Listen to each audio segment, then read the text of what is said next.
أعوذ بالله من الشيطان الرجيم بسم الله الرحمن الرحيم إنا نحن نرث الأرض ومن عليها وإلينا يرجعون۔ سورہ مبارکہ مریم ورس نمبر 40، جس میں ارشاد قدرت ہو رہا ہے انا نحنو، بے شک ہم، نرثو، وارث ہوں گے، بے شک ہم وارث ہوں گے، الارض، زمین کے، بے شک ہم زمین کے وارث ہوں گے۔ البتہ جب ہم اس آیا کا پورا ترجمہ پڑھیں گے تو تب ہم آپ کو بتائیں گے کہ ہم نے اس کا یہ ترجمہ کیوں کیا ہے وارث ہوں گے، حالانکہ اب بھی خدا وارث ہے،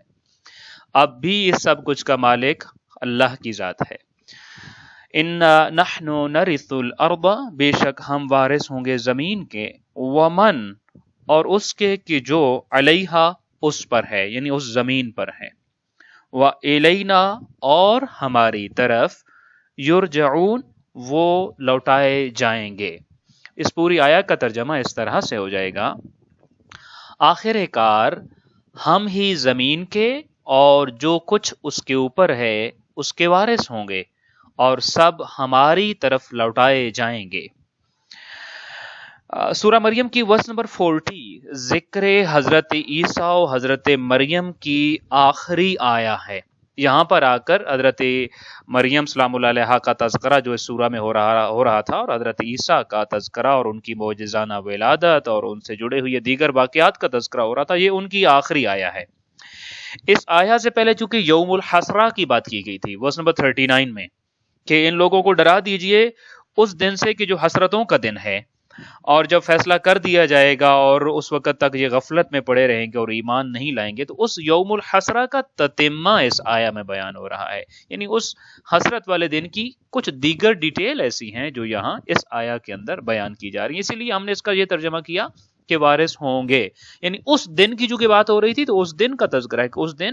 زمین جو ہے اور اس کے اوپر جو کچھ نعمتیں ہیں، جو کچھ آبجیکٹس ہیں، جو کچھ کائنات کے اندر جو بھی ہے، اس سب کچھ کے وارث بھی ہم ہوں گے، مالک بھی تو ہم ہوں گے۔ تب تم لا تعلق ہو جاؤ گے ان چیزوں سے اور تم ہماری طرف ہی لوٹائے جاؤ گے۔ یہ سادہ سا ترجمہ اور قیامت کے دن کا ایک منظر کی ایک جھلک ہلکی سی جو ورس نمبر 40 میں بیان کی جا رہی ہے۔ میں نے ابھی آپ کے سامنے عرض کیا کہ اس آیا پہ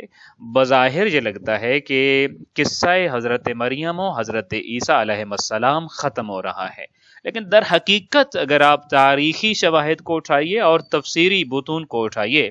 تو معلوم ہوتا ہے کہ یہاں تو وہ تقریر ختم ہوئی تھی جو خالق کائنات نے عیسائیوں کو سنانے کے لیے، اہل حبشہ کو سنانے کے لیے نازل فرمائی تھی۔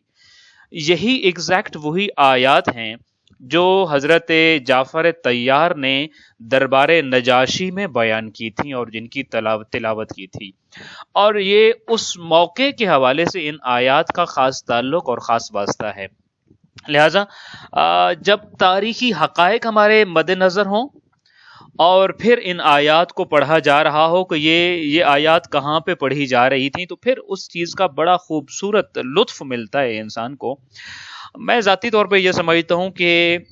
جب اسلام نازل ہو رہا تھا ایک پریزنٹیشن اسلام کی اس وقت پیش کی گئی کہ جس کا کوئی مثل اور کوئی نظیر نہیں ہے، اس سے بہتر اسلام کو پریزنٹ نہیں کیا جا سکتا تھا اس زمانے میں۔ اور یہ ہے اس زمانے کی بات جب اسلام کی ابتدائی عقائد نازل ہوئے تھے، اور اسلام بالکل ابھی نزول کے ابتدائی زمانے میں تھا، 4 یا 5 سال عمر تھی اسلام کے نزول کی۔ پھر ایک پریزنٹیشن وہ ہے جو اسلام کی تکمیل کے بعد بیان کی گئی۔ البتہ یہ دونوں پریزنٹیشنز یا یہ دونوں دفعہ جو بیان کیا گیا یہ دونوں ایک دربار میں ہیں، اور پہلی مرتبہ جو اسلام کو پیش کیا گیا بالکل اولین دور میں وہ حضرت جعفر طیار نے پیش کیا اور نجاشی کے دربار میں پیش کیا ہے، اور دوسری مرتبہ جب اسلام مکمل ہو گیا، اس کی تکمیل ہو گئی، اور تکمیل کے بعد پورے کے پورے اسلام کا جو پریزنٹیشن دیا گیا وہ مسجد نبوی میں کسی اور نے نہیں دیا بلکہ بنت پیغمبر نے دیا، حضرت فاطمہ الزہرا سلام اللہ علیہا نے جو مسجد نبوی میں اصحاب سے خطاب کیا تھا، جس کو ہم خطبہ فدق بھی کہتے ہیں اور خطبہ فاطمیہ بھی کہتے ہیں۔ وہ خطبہ نبی کریم صلی اللہ علیہ وآلہ وسلم کی اس دنیا سے رحلت کے 5، 6 یا 7 دن بعد، بعض روایات کے مطابق 4 دن بعد دیا گیا تھا وہ خطبہ۔ یہ دونوں خطبے اسلام کی فل فلیج پریزنٹیشن تھی، اور اگر کوئی جاننا چاہتا ہے اسلام کو نٹ شیل میں تو چاہیے کہ یہ دونوں خطبے پڑھے۔ جو بالکل آغاز سے جاننا چاہتا ہے اسے چاہیے کہ وہ خطبہ حضرت جعفر طیار پڑھے، جو نجاشی کے دربار میں اس وقت دیا گیا کہ جب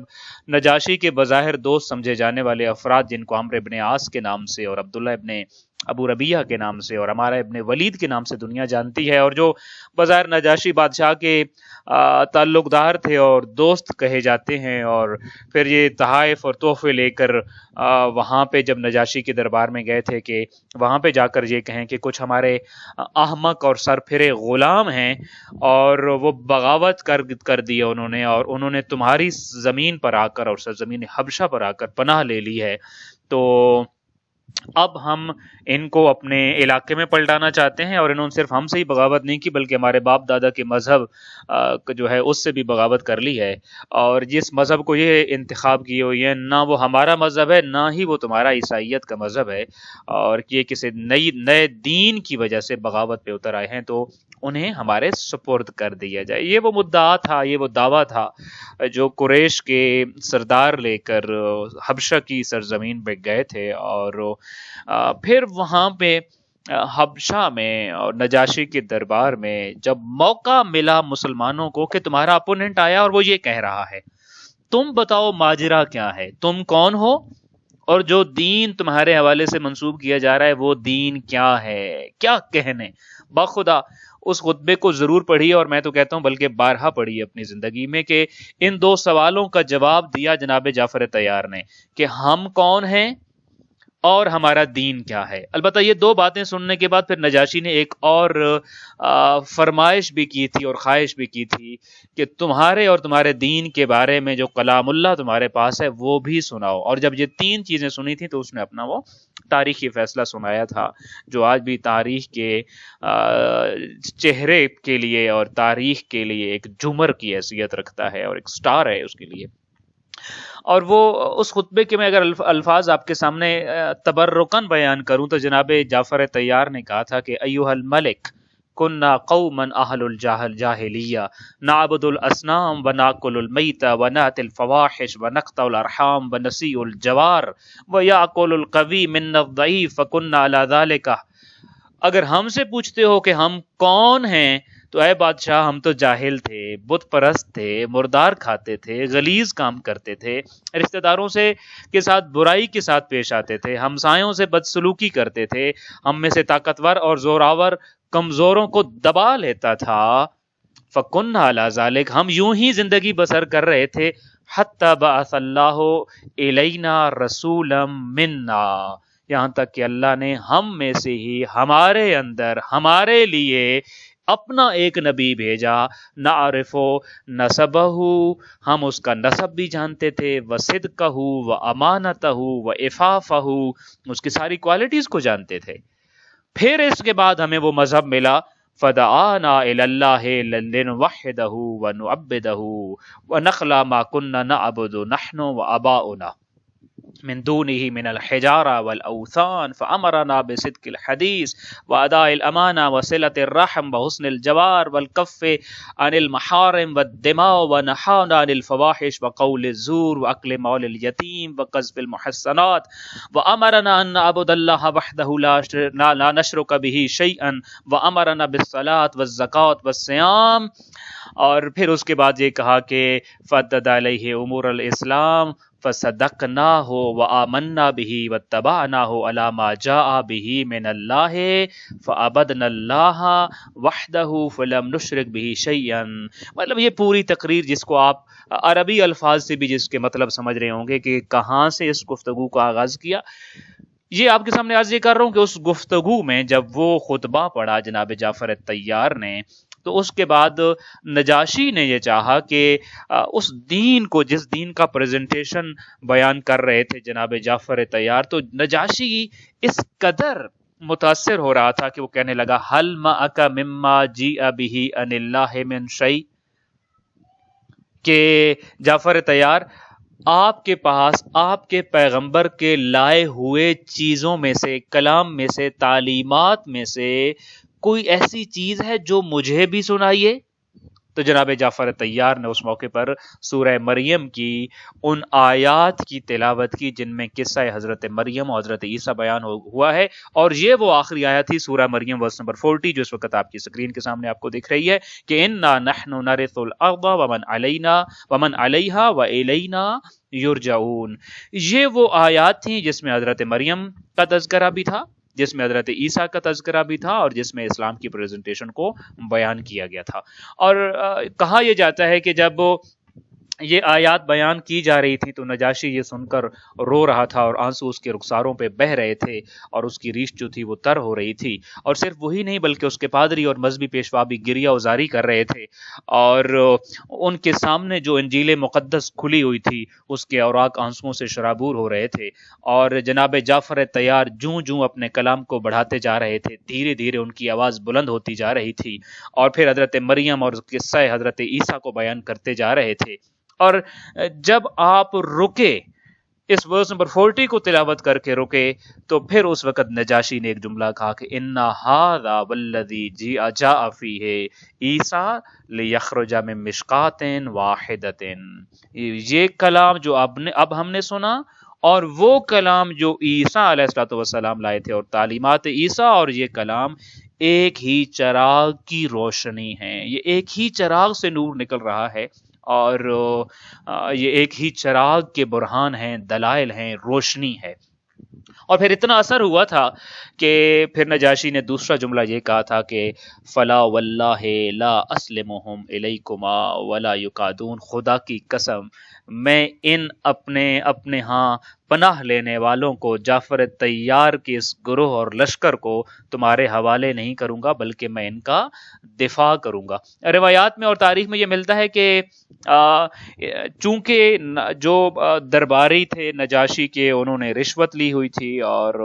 وہ اس چیز رشوت چونکہ کھا چکے تھے، رشوت کھا کر وہ اس چیز پر تیار تھے کہ ابھی نجاشی کا ذہن بنائیں گے کہ ان کو دشمنوں کے سپرد کر دیا جائے اور وہ جو وفد گیا ہوا تھا اس وفد کے سپرد کر دیا جائے، اور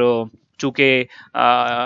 ان کے پیٹ تو بھرے ہوئے تھے، مگر نجاشی نے اس موقع پر یہ دو جملے کہنے کے بعد جو تیسرا جملہ کہا وہ سپاہیوں سے اور اپنے جو سپاہی وہاں موجود تھے ان سے کہا کہ اس وفد کو باہر نکال دیا جائے اور ان کو ان کے تحفے اور تحائف واپس کر دیے جائیں جو مشرکین مکہ کا 3 رکنی وفد ان کے پاس آیا تھا، اور پھر کہا تھا یہ رشوت ہے اور میں رشوت نہیں کھانا چاہتا، میں راشی نہیں ہونا چاہتا اگرچہ وہ سونے کا کوئی پہاڑ ہی کیوں نہ ہو۔ یہ وہ آیات حضرت مریم سلام اللہ علیہ کے تذکرے سے لے کر یہاں تک کہ جو اسلام کی بہترین پریزنٹیشن ہے، اور ہمیں یہاں پر ان آیات کو پڑھتے ہوئے تاریخ کے ان ابواب کی طرف بھی نظر رکھنی چاہیے، اور ساتھ میں یہ بھی ذہن میں رکھنا چاہیے کہ ان الفاظ کو پڑھ کے، قرآن مجید کی ان آیات کو پڑھ کے ہمارے پاس اپنے آپ کو بدلنے کے مواقع ہیں۔ یہ اسلام کا پہلا پریزنٹیشن ہے، یہ اسلام کا خلاصہ ہے، یہ اسلام کی طرف پہلی دعوت ہے، اور جس کی طرف پڑھ کر انسان یقیناً متوجہ ہوتا ہے۔ وَاذْكُرْ فِي الْكِتَابِ مَرْيَمَ، یعنی ورس نمبر 16 سے لے کر ورس نمبر 40 تک یہ وہ آیات ہیں جو سورہ مریم کی آیات بھی ہیں اور اس تقریر کا متن بھی ہیں جو جناب جعفر طیار نے وہاں پر بیان کی تھی۔ اب جب کہ ہم آج کے زمانے میں مختلف قسم کی رشوتوں کے اندر گر گئے ہیں، مختلف قسم کے حالات کے اندر گر گئے ہیں، اور مختلف قسم کی آپ کہہ لیجئے عقائد کے بگاڑ اور عملی بگاڑ میں گر گئے ہیں، یقیناً یہ وہ آیات ہیں جو ہمیں اسلام کی طرف واپس پلٹا سکتی ہیں۔ دعا ہے خالق کائنات انشاءاللہ تعالی ہمیں ان آیات پہ عمل کرنے اور اسلام کا جو مفہوم ہے اور اسلام کا جو مرکز ہے اور اسلام کا جو سینٹرل تھیم ہے اس کو ہمیشہ اپنی زندگی کا محور و مرکز بنانے کی توفیق عطا فرمائے۔ السلام علیکم ورحمۃ اللہ وبرکاتہ۔